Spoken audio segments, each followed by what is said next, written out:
Okay, so hi everyone, Sharif. I'm from Egypt, so very nice to meet you. Little background about myself is that I'm from Egypt and yeah, I believe that sounds is not yeah. So at one time I really wanted to leave. And I didn't know where I wanted to go, so I literally Googled a country that is 100% opposite of Egypt.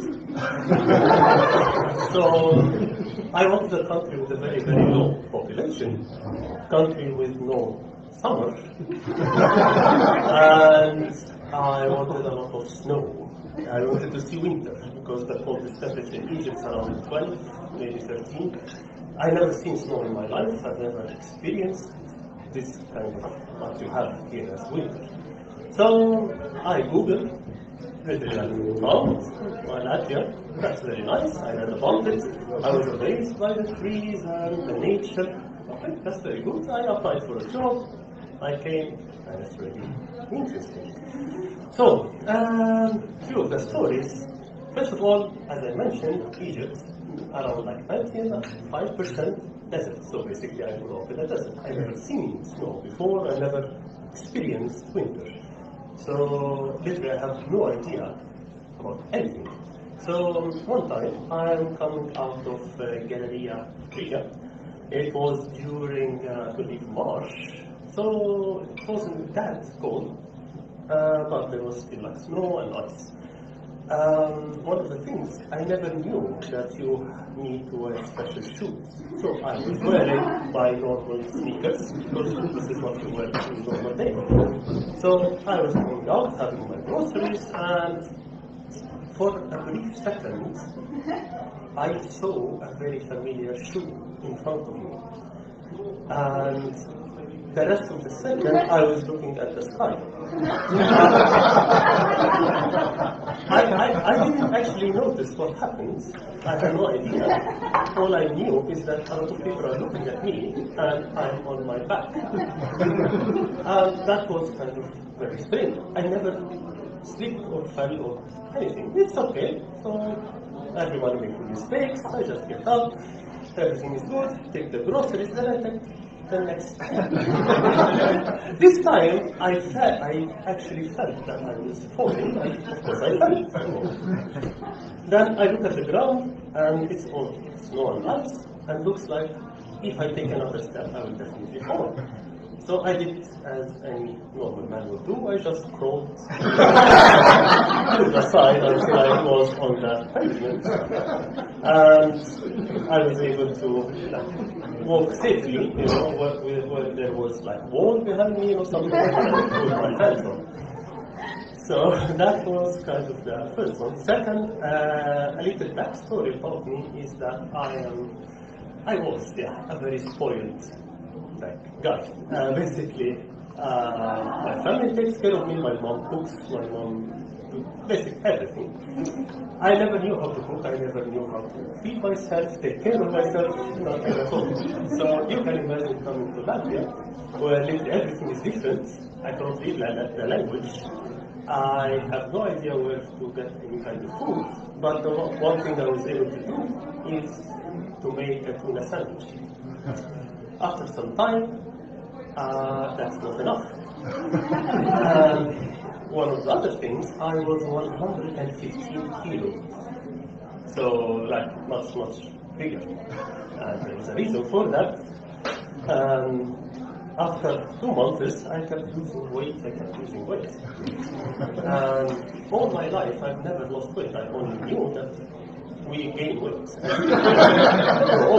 I never actually had something less size. I always go for medium to large, double X, double X, triple X, and like 4. At least that was my size. Then one time I was in the bus, and big buses, when they go over those cobblestones, they go like tick. So one time I was coming again with a lot of groceries, and this way I'm standing, I'm really fired. And after like 1, 2, 3, and suddenly I felt like a little bit of chill air in my bottom half.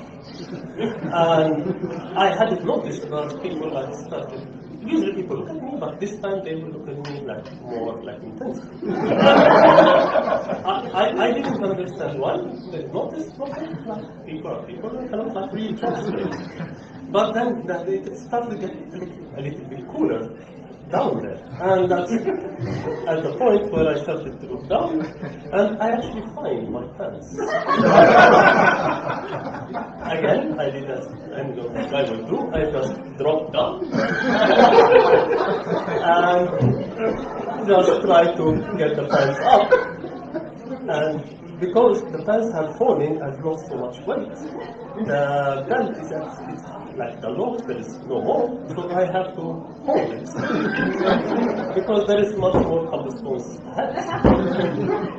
And that was like really, really bad experience, because I never lost weight before. I never knew that you need to, as you lose weight, you need to have smaller clothes. Latvia has told me that. And last thing that happened actually yesterday, it wasn't even planned to say, but it was kind of like terrifying, but I'm really gonna love it. So, as I mentioned, I started to learn how to cook. And as any normal guy learning how to cook, you burn a lot of food. So yesterday in breakfast, I was basically making a sandwich, put it on the pan, and I got an email which distracted me for a second. Then some smoke came up, and it triggered the alarm. Of course, I had no idea. I looked at the alarm, I didn't know what to do, just opened like a little the window. I had a fan, so I opened the fan as if this was going to happen, but it didn't. The alarm was still on. It happened like once before 6 months ago, but a person from the building came, knocked on my door. He said, "Are you okay?" I said, "Yes, I'm good." He said, "Because there is an alarm." Yeah, sorry, I was learning how to cook, you know, it's okay. So I expected similar thing to happen. But after maybe 3 minutes, I get like, he was knock on the door. Okay, was probably the same guy or something similar.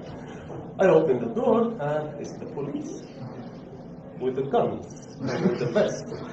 And you know, as a guy basically from the Middle East,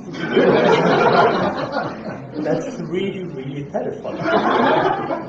And I basically couldn't speak. I didn't even say anything. And he said 2 words: "You cook." And I forgot English.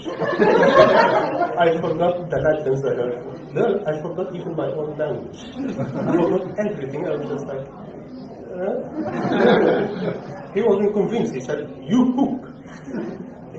Yes, and I'm so sorry. I'm so sorry. And he wanted to look at the apartment. Please. Yeah. Okay. I said, "I'm really sorry again." Okay. But the thing that surprised me most is that the response time. They came within like 2 minutes, 2 minutes and 30 seconds. And I wouldn't say that that's a bit like very, very quick or very, very suspicious, but that's very, very impressive, you know. But anyway, that is like my 3 stories. Thank you so much. You have been a great audience.